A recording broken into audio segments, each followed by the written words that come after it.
Up, you all please stand with me for the pledge of the flag. I pledge allegiance to the flag of the United States of America and to the republic for which it stands, one nation, under God, indivisible, with liberty and justice for all. Okay, we have no one registered for comments, so we'll move on to 4, consent agenda. A is approval of July vouchers and vouchers payable. B is approval of June 24th and July 15th, 2019 school board minutes. C is approval of personnel recommendations. D, approval by the board of the annual declaration and parent notice of the district's student academic standards that will be in effect for the 2019-2020 school year pursuant to section 120.1213 and section 118.301GA1 of the state statute. Would anyone like to remove an item? Yes. Will you please take out the personnel? So C? Yes. Okay. Would anyone else like to remove an item? Then I'll take a motion to approve items A, B, and D. So moved. Second? Second. All in favor? Aye. Opposed? Seeing none, motion carries. Karen, your question about C? Yeah, so I think there was that one position added, and it's it's like a shared position. So I was just curious if the numbers that we got are for our half, or is that for the whole thing, or can you? The whole. Well, I don't have the back. It's in the board packet. The salary that was amounted, you mean? Right, Yeah, yeah. that's the full salary, so that full salary would be split between the two Okay. districts. So half of that would be our obligation. All right, thank you. Yep. Okay, any other questions?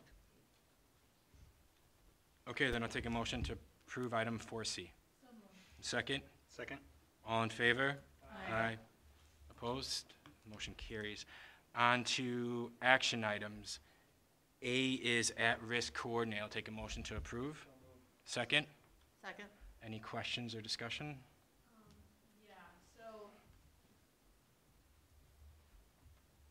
just a comment, I was curious at a couple things. One, I looked at Fort Atkinson's information, which I thought was kind of interesting, and that they have a big program out there. It was interesting that their annual budget was 36 million. So it's kind of a different situation, same size school, but different size budget than what we have. And then I was just curious if this is the kind of position that's going to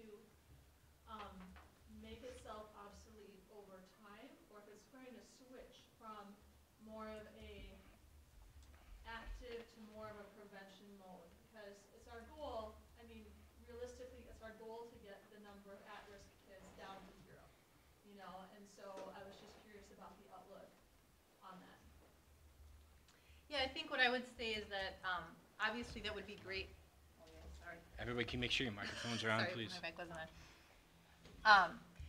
So obviously that would be great, Karen, I think in terms of what that goal of that is for any of those types of things. And so right now, without really having some we haven't analyzed the data to know what our needs are, how those services might even be delivered for students. So that's sort of the next steps in the program. So that too would be great if we didn't, if we sort of worked ourselves out of some of those positions and had enough structures and systems in place. So it's hard to say at this point in time that this is or is not a forever, or how long that position is, but ultimately, whatever that coordinator finds out in terms of services, and as we continue to evolve as the needs of our students do, yeah, it's not, that would be great if we could work ourselves out of positions like that. Right.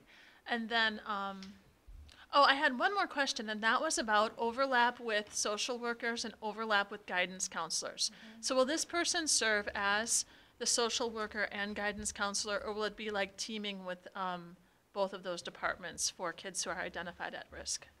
Yeah, I think it's a fair question. I think just like our special education teachers serve as case managers for students, they often play some of those roles as they get to know the families. But often we need to, depending upon what services are needed for that student, need to enlist some of the specialties of social workers, school psychs, and some of that. So one of the things that we don't have in terms of continuity of knowing students well, our students, our special education teachers work as they transfer students from year to year as they share those services that they've been doing. We don't have that quite as much with our students who are at risk. And so that allows for, this would allow for a person to sort of case manage that. So they might serve in terms of getting to know the families and students well. Doesn't mean we wouldn't use some of the services for social workers, counselors, and all of that, but this would be a specialty area right now that we need to develop a little bit more to take, for our counselors who, they may take more time than some of our other students in order to case manage some of that. So I'd say that that's the comparable to it. Okay, and then my last question is, are we expecting there to be overlap between special education and at-risk? No, okay, No. not So necessarily. So Okay. there are lots of, quote, unfortunately, labels that students have based Sure. on programs and that, but that's not one. Special education always trumps in terms of any other services because of the federal law that goes with that piece of it. So we look sometimes if a student has multiple, like they might be an English language learner and special education, we look at how those services might complement each other. They don't contradict in terms of which one creates more services or opportunities for students. And so those would not be at all in conflict with each other. Okay, all right, thank you. Any other questions? Okay, then all in favor? Aye. Opposed? None, motion carries. On to B, meal prices. I'll take a motion to approve. So moved. Second? Second. Any questions or discussions?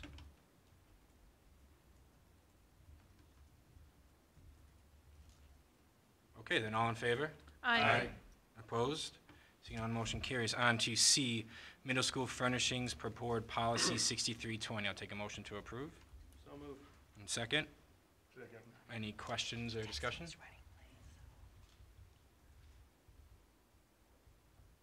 Okay, then all in favor? Aye. Opposed? None, motion carries. On to reports. A, class rank student data with Lisa and Charlie. Lynn, feel free to join us if you would like, as part of the conversation. If you would like, sure. I guess I'll give her an option maybe, but. As we talked about last time, we thought we would there is a lot of data and we're trying to chunk it out. So tonight you will see information that was given was based on our own student data. While it's important to know what other districts are doing across the country or in Wisconsin, as we shared some of that stuff there, but in some of our survey data, Charlie did a lot of data analysis with our own students from several graduating classes, those who have graduated and those that we still had. We did have to project to this incoming senior class because obviously in some assumptions in order to say how would they turn out, and we made some assumptions there just out of curiosity. But just to be clear, any changes in any academic recognition would not impact our current seniors, juniors. So it was just a matter of taking some data to give us another set of data. So we looked at some of those, that's a separate, in terms of the report piece of it there, those documents and those charts, and just for comparison, created two different types of recognition systems to see how it would play out, looking at students looked at each of those. We continue to say that in that weighted grade scale, depending upon, it's a separate issue, but depending upon any changes that are made to academic recognition, as we talked about last week, there will be winners and losers, and that is a separate issue on top of it. And so it has to be looked at what we decide to do, either change it, keep it the same, or doesn't really matter depending upon what was system. I just want everybody to be aware that we have to look at them separate, but yet we know that it's also a factor into determining what that looks like. So we can open it up to questions at this point to Charlie, who did the data analysis here, some of the other pieces. The thing I did want to point out, we have the timeline again as we shared last week. We are holding a round table next Tuesday for parents and students in the high school that we publicized out to high school parents. We'll put it on social media and send out direct, probably through Infant Campus, to our high school parents specifically and students to attend that roundtable for two purposes. Also, the high school teachers have a group of teachers looking at changes in cell phone policy and want to get some feedback from parents and students on that. So we thought it was a good opportunity to get student-parent feedback on both topics at the same time. So we'll open it up for questions related to the data, I guess. Just a little backstory on the two systems. So at one of our first roundtable events that we had, we presented 4 Loud A systems that exist out in, the state of Wisconsin. We took 2 of those as the 2 systems here. The other 2 systems had lots of other criteria in there as well, like a technical ed diploma, or like the New Berlin one had in their attendance and finishing up with their graduate profile and things like that in order to achieve Loud A status. But the root of 2 of the systems were these 2 systems, and so just taking those exact systems and plopping it onto our student data, identifying, to John's point about NHS students, how many of those students would also be recognized in each system, and then who would not be recognized if they were in NHS top 10 as well. And then for Karen, on the bottom page is the listing of the recognitions that we offer. So the all-school recognition ceremony, this was the first year that we had done that. Previously, those things were not always publicly recognized. They might have been recognized at a sport banquet, or might have been recognized through a breakfast, but they were not publicly recognized. Anybody have any questions? Well, the reason why we're looking at this is you asked for this? Yes. Okay. I just wanted to. Yeah, right. I thought that was it? Yeah. No, and again, that all kind of goes back to, is class rank what we want to do, or do we want, I kind of felt like a Lot A system made them compete more against themselves than other people. And do we want to establish a way of recognizing something broader than just good grades? And the Lot A system kind of gave you that differential to say, we want you to do a humanities course or 3 years of a foreign language, whatever. We can make it be whatever and give kids more input into things to show their success. That hopefully would make them more career ready for wherever their career takes them, not just people going to college. Yeah. I see there was, when we had the, with that one, we had the alumni here, right? Alumni and parents, and the one girl came with her mom, and she's graduated here, and she's junior, senior at Madison, and She had just graduated and was going into grad school, or was getting ready to, yeah. and just said how cutthroat and competitive it is at that level to get into the grad programs. Okay. And she found herself doing the same thing, maybe as auditing or whatever you call it here, is not taking some classes that she would really like to take because she knew that would build her resume to get into those grad classes. So I don't know how that all works in it. It seems as though there's a good case for both systems. I would say the Laud system would be when we had the film about, being Most the whole likely person. to succeed, yeah. Right? Wasn't it that? Most likely to succeed. Right? Building the whole person. And are we, do kids really remember stuff that they're forced to memorize after maybe a 2-week period?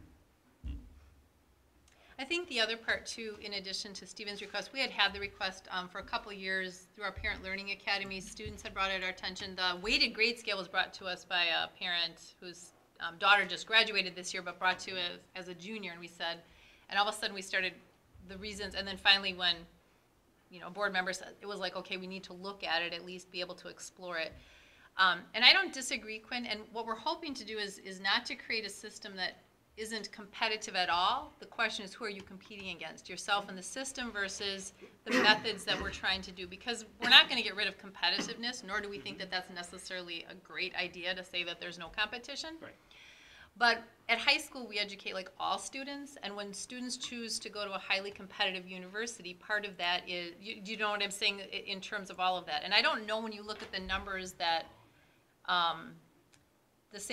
many of the same students get recognized. It's just a matter of, I think there's a couple different factors that are interesting. We have one of the parents at the roundtables had talked about her daughter who, she's disappointed that she won't take, I think it's an art class because it will hurt her grade point, yet has 6 other AP classes. So in terms of a rigorous schedule, it absolutely is a rigorous schedule. But that one unweighted class hurts the weighted GPA negatively because you can never get higher than a 4.0 with an unweighted grade, even if she aced the class. And so it negatively impacts your weighted GPA, where in a system that recognized rigor and still the GPA, because she's academically achieving high in it, it discouraged. That's the part I think for some of us who sit back and say, how sad is it that we have a system that does not allow students to take a class like the arts because they're afraid of it hurting that class rank. That's the part where you have to sit back and say, how are we creating a system like that? Because that student still is taking rigorous classes and achieving high. It's just the way that we choose to weight what classes, and who says that an arts class or a music class or whatever isn't rigorous for some kids and something else is easy for other kids, right?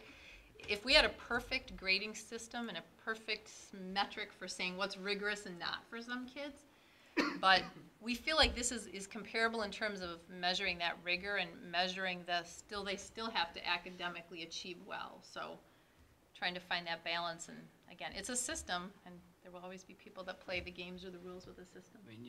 Sorry. John has it.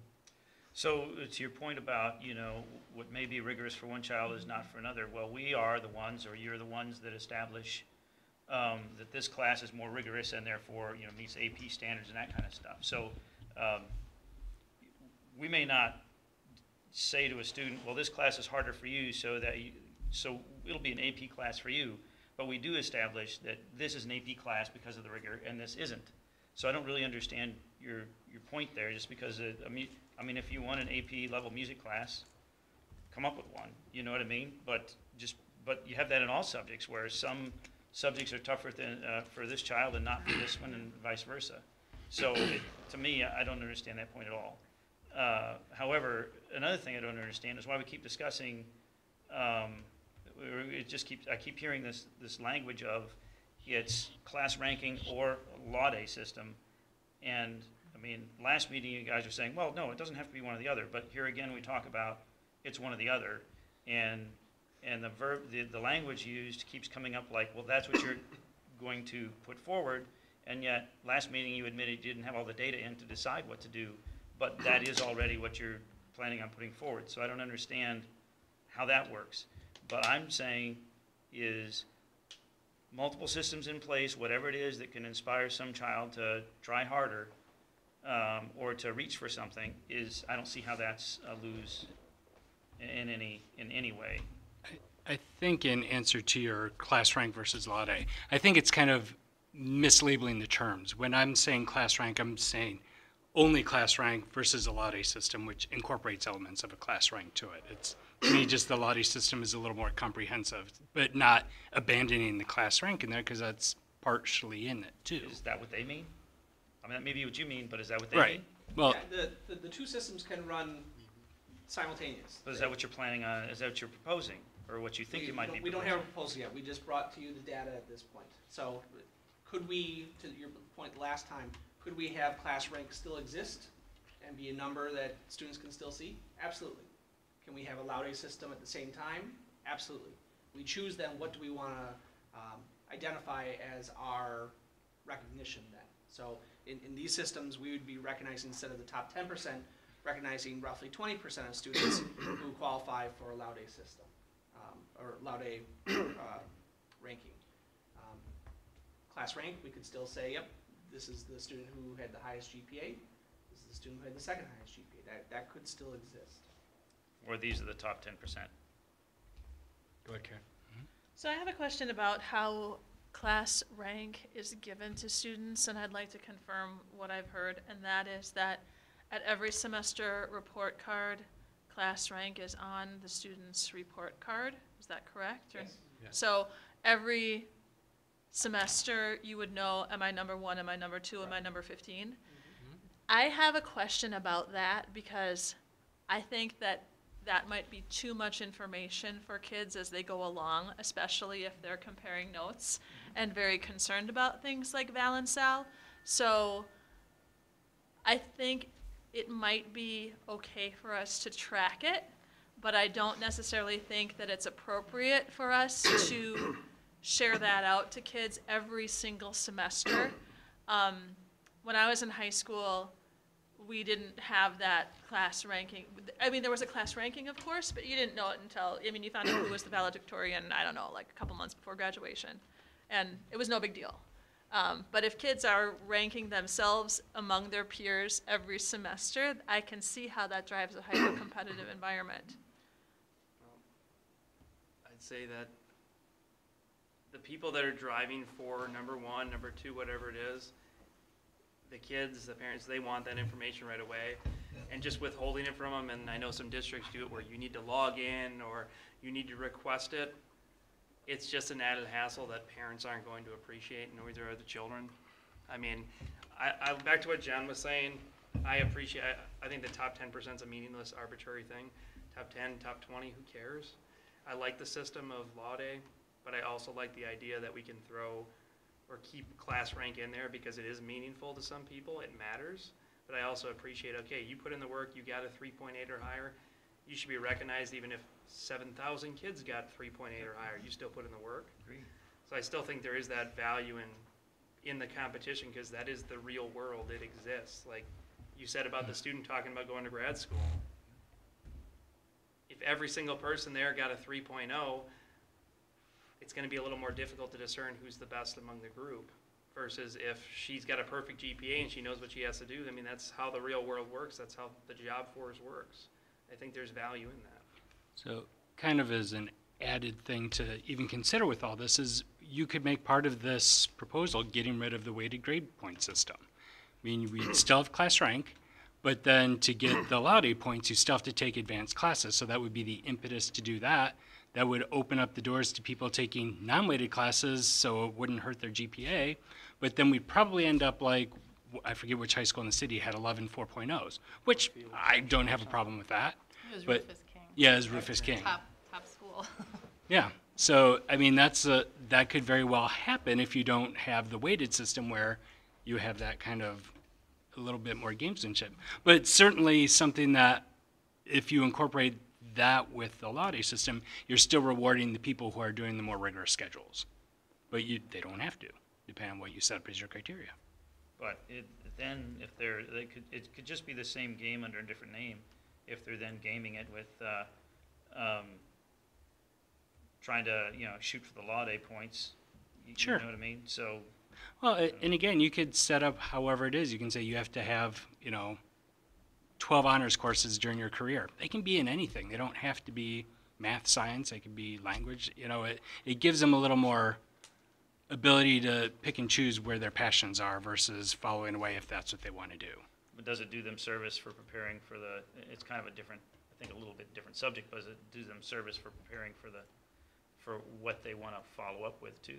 I mean, there's many degree programs out there. They want to see, how many AP courses you took versus how many are available. But they also put emphasis on the AP courses in the direction of the program that you're applying to our school. For example, they put more weight on the AP science courses that somebody took versus the AP English courses or social studies courses when they're applying to the engineering or a science program at some upper level school. Right. I mean, I imagine if someone's trying to get a summa cum laude in a fine arts kind of way here and they're actually applying for engineering, you've got a mismatch in what their high school interests are versus their career. So, certainly that happens. People go to medical school with fine arts degrees. That works. Sure. But, it's a harder path to get there. But if that's what the person wants to do. And I would say, John, to the point about we don't set AP classes, we have zero control over that. I mean, we don't locally have anything to do what's an AP class or not. That's done at the national level.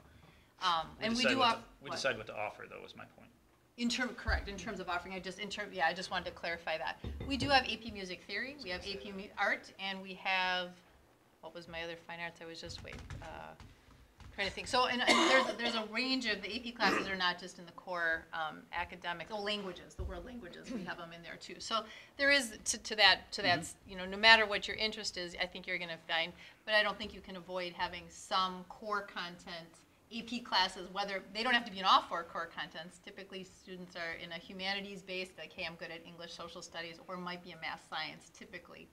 Some kids can do it all, and great for them, but.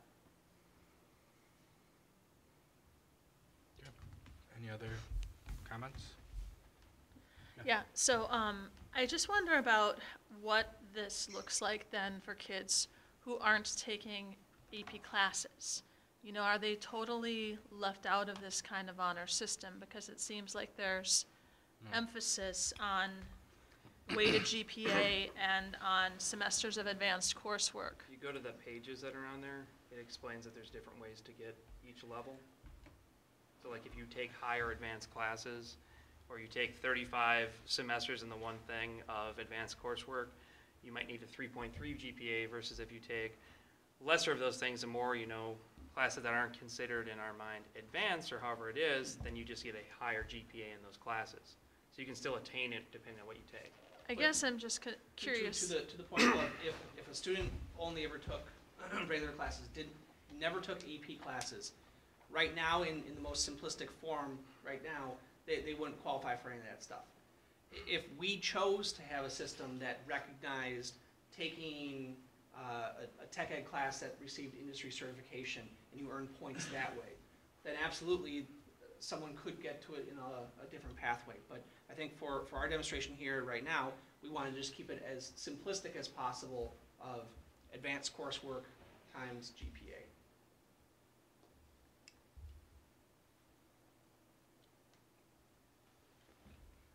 Okay. Anybody else? So the next steps are, we're coming back at this one more time. So roundtable next roundtable. Tuesday for parents and students to gather some input, see their thoughts on it, because they're the people that are impacted, right? And so we really felt that that was a critical piece into it, and we can talk about it here, but we need to know concerns, things that we've, you know, what they like, don't like, expand it to those who are directly impacted, and then come back on August 5th with proposal. Again, a proposal is something to start the discussion because the board ultimately makes, you know, based on that proposal, can modify, table it, vote no, or however that is, and then a final vote on August 19th. Did I do my math right? Okay. Yes. Yeah. Are you having this roundtable with incoming freshman parents? And Yeah, the we put it out in the Connect to All parents. We obviously, you know, a kindergarten parent is probably a little less thinking about it now, but that anybody is welcome to attend. So we're going to target incoming freshmen and then current sophomore ones, because we haven't decided to what extent it would impact the students that were just freshmen. We want to know where they find themselves in terms of all of this. For most of them, there were only 2 weighted classes that were available to them, AP Human Geography, and if they took an honors math class. So they aren't too far into a system in terms of differentiators yet. So you would do it starting that class, the incoming It's an sophomore option. class? We want to hear what parents and students of that class think about it. They were also the first class that had, and while it doesn't replace this, had a separate designation as an honors program, so that's another level of recognition that didn't previously exist. So when those students become seniors, do we recognize like what were in the honors program for 4 years, was in an honors program for 3 years? That is something that we haven't had to think about because we just finished our first year of that program. So That's also the first grade level that has slightly fewer options in terms of advanced coursework to them. So if we had a system applying to them or even younger groups, they would be the first groups that would be able to not be negatively or positively impacted. They're also the group that had not had opportunity to audit courses, so the playing field's more level with them than if we decide to do this with current juniors or current sophomores. It would be curious to see what, like, the distribution of that class's GPA is. Yeah. Is it like around a very narrow band because they've had less honors courses and stuff It like is. that? Yep. Yeah. Okay. you get lots of ties for class rank at this point. Yeah. As you would expect. Okay. So again, yep, this will come up on the 5th. Great. On to B, referendum construct. Thank you, Charlie and Lynn. referendum construction update. Dan is here. Hi, Dan. A lot of money sitting out in the parking lot there. There is. There is. It's unfortunate you put that money in and you get you don't get a whole lot to see for it, but it'll be a parking lot that lasts and doesn't crack up like the previous one did. Hidden surprises underneath it. All kinds of hidden surprises. So. Well, if you just want to go ahead and Sure. start going. Yep. Since Yeah, Mike's so not here. high school, we just finished the top coat on the epoxy floor tonight. They're just wrapping up when I walk by. The remainder of the flooring in that remodel area will be installed by the end of the week. We're looking to do punch lists early next week for that space. Ready for furniture the week of the 5th. And the gym bathrooms, it's kind of our last remodel set as part of that project. We framed the walls over the weekend, and we'll be rocking the walls as well as laminating some of the corridors this week, and we'll be ready for tile in those bathrooms next week. Over at the middle school, we got 4 bathrooms that are being tiled right now. There's a crew of 8 tile setters in that building right now, so they'll be wrapping that up next week, and the flooring within the science area will be wrapped up middle of this week. And we're also on track for a punch list in that space early next week. Ready for furniture the week of the 5th. Edgerton Elementary, there's 4 bathrooms there that are being remodeled. There's tile work that's prepping in all of those right now. And we're looking to do the cut over of the new fire alarm system early August. Preparation for school to start in September. And then lastly, Hales Corners Elementary. All the new HVAC equipment is in place in the lower level, new boilers and the air handler. That equipment would not fit down the stairs and through the doors, so we ended up having to cut a hole in the floor to get it in and then close it back up.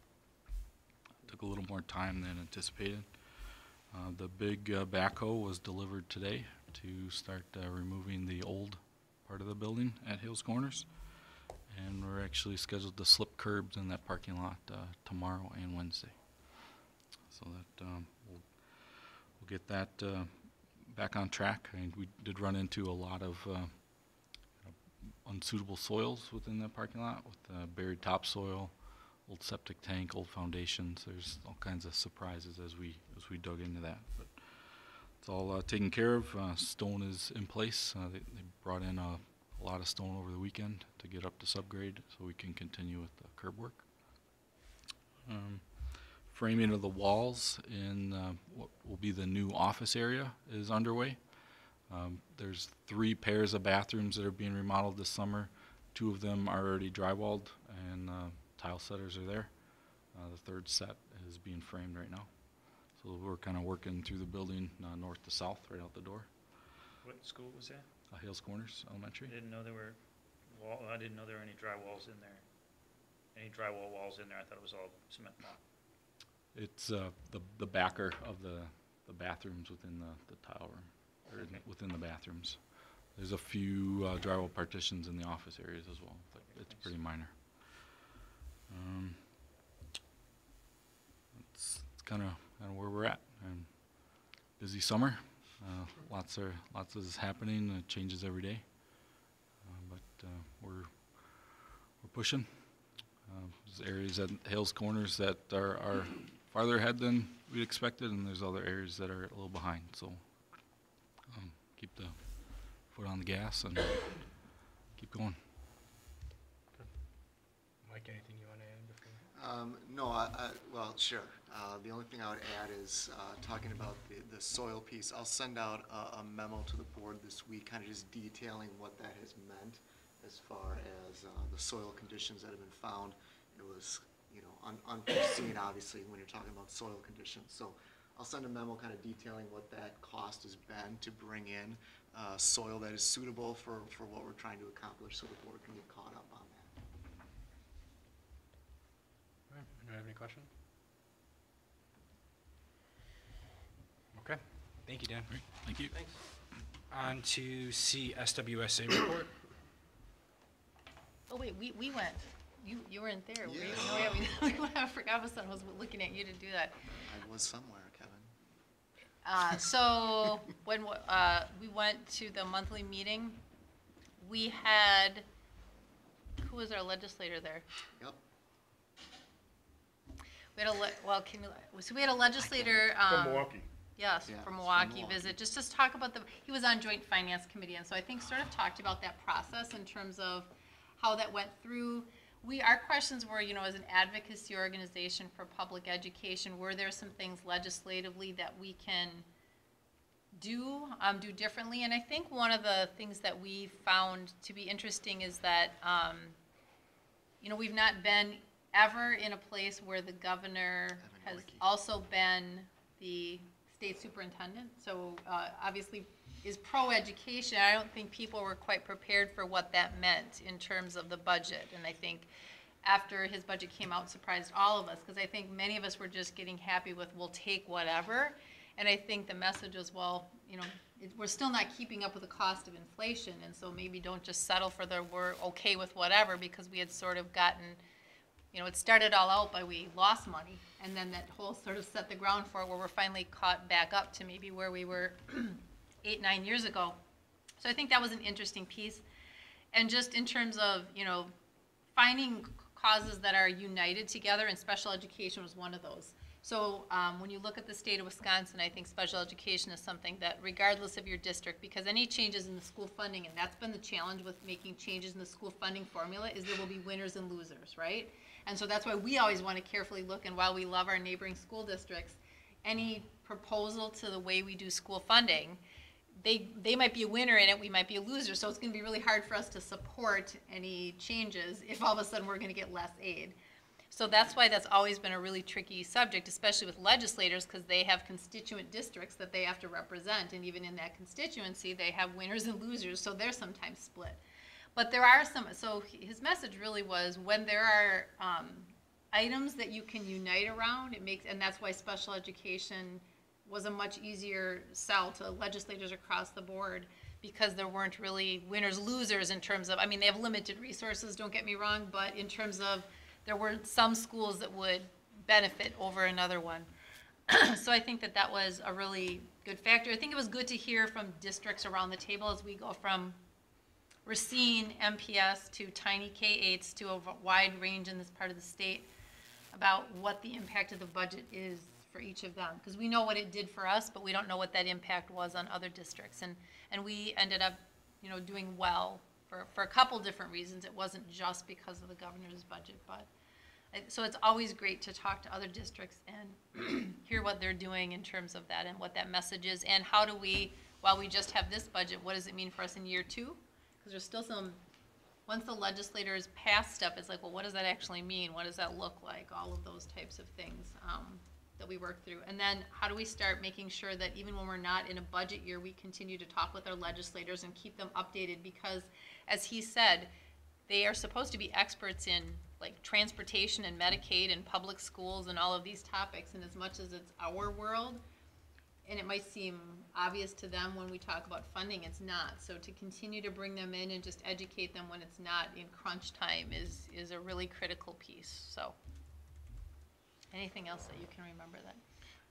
His name was Representative Evan Goyke. Thank you. And he also wanted to expound on the detail that you need to provide your representatives. Instead of, if I tell you, well, our MOE is doing this, and that means special education will go up 200, that means nothing to most people.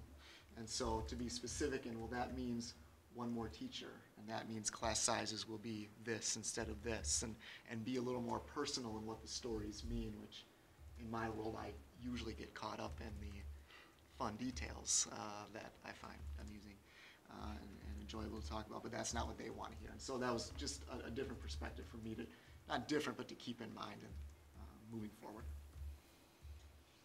Because everybody's budget, for our budget at 28 million, as Karen said, she looked at different. Fort Atkinson, was a different one. So when we say 2 million, what 2 million is to us is, Much different. might not mean, 2 million to MPS is like nothing. So we do have to put it contextually, and that was really helpful to keep in mind when we talk, because they talk to lots of different school districts and lots of different topics, so it was really important to, that story piece makes sense to them, because they can say it means that there will be, all the districts I talked to said that they were going to cut, 5% of their teaching staff or special education if this didn't happen. That's a lot easier than talking just dollars and cents that we always do, so it Or was good. saying what impact that has on class size, for example.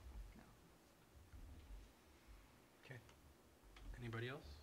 Questions, comments? Okay, on to D, school board PTO and liaisons. I know PTO is a meeting over the summer. Any liaison from Greenfield Park and Rec? We've not met in a while. The meeting keeps getting canceled, and we're supposed to meet on Thursday, and I just got a notice that that meeting has been postponed to a Monday night, that we have a meeting, so I won't be able to attend. Okay. Any booster club? I went to the booster meeting and I was trying to pick my brain because I couldn't July find my notes from it. 2nd or Yeah, whatever it was a while ago. So part of what they were looking at was dealing with memberships, they created a staff teacher membership so that, people who work at the district but not necessarily live in it can be part of the school activities and bring their families to. And just kind of like rolling out a lot of fundraising ideas, things to plan for the year. There's a lot of talk about upcoming programs for kind of the entire district, and some really, what they had last year was the bedroom model to look for drug paraphernalia and what it would really look like. So kind of bringing back that kind of thing. They were talking about a safe driving program, and then there was a safe dating program that they were talking about bringing out and how to roll that out to. So they're being very cognizant of which groups of people this would touch and trying to be even across the district with those. And then the music boosters are getting ready to go with the marching band camps coming up in August. They had a fundraiser, a car wash, where they raised $700. That was 4 weeks ago. So. Great. Okay. And I think that's it, right? Yeah, okay. All right, on to E, referendum monthly financials. Mike, There they are. anybody have any questions? We got some big CG Schmidt ones hanging out there, though, probably about $3.5 million as of right now. That'll get paid in the next couple weeks. So the CG Schmidt ones are obviously at this stage in the project are significant. We do have, did I add this on there? We do have about, I did not. We have a little over $150,000 in interest, and I'll outline that as well in the memo that I'll send out this week of kind of where we are with contingency and what's included in that and what is not. So very pleased with our results from that and making sure we have enough cushion moving forward. So it's been good. Great. Anybody have any questions? Okay. On to items for future consideration.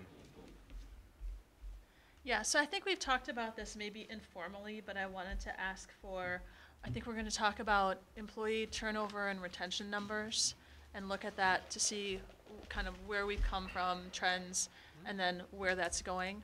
So I just want to put that on the radar, and then also look at it at the school level, and then also maybe by department.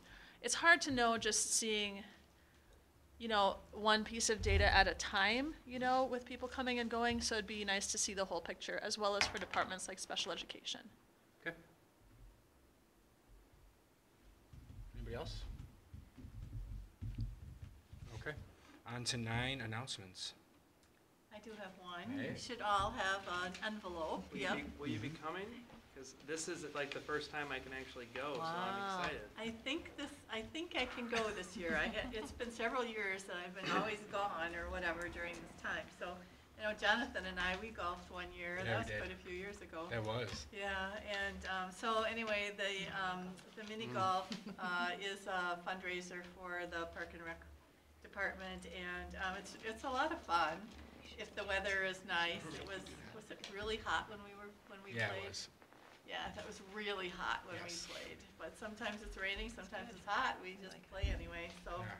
If anybody is available and they wanna have a team, we can do that. Yeah. We can include the administrators, doesn't have to be just one Right. team, we could do several teams. We're always shamed by the Greenfield district because they always have a lot of people there that play, so it'd be nice to have at least one Whitnall team this time. Okay. All right, we'll do that. Anybody else announcements? Okay, 10, meeting debrief. Anyone? I do. After the meeting last week, I had a conversation with a member, and I said something that was inappropriate. While I was provoked, I apologize for saying that. I will do better in the future to not put myself in that position. So, thank you. Okay. Anyone else debrief? Yeah, I was just gonna share some stuff too. So last week, Monday, one of my favorite mentors passed away. And it was shared by one of my former bosses on Facebook. And so I just wanted to share one of the words that he said, which was, "A life lesson from George, the gift of relationship is the greatest gift of all." And so I think that as a board and in our Whitnall community, our relationships really matter a lot. There was one other thing I wanted to share going home after last week's meeting and just, you know, thinking about it, and that is, I know Kevin's familiar with it, it's the 4 stages of team development, which is something that's taught in Boy Scouts and in other organizations as well. And those stages are forming, storming, norming, and performing. So having some, you know, conflicts along the way is normal, but the goal is for all of us to become a high-performing school board and a high-performing organization for the benefit of our community. So I just thought I'd share that out as a little bit of inspiration. Anybody else? Okay, with that, we do have a work session or in-service after this, so we'll adjourn this meeting and do a set change, so to speak, for that. So with that, I'll take a motion to adjourn. So moved. Second? Second. All in favor? Aye. Opposed? Seeing none, motion carries. Thank you. You and Jackie have groups? Do you write them down?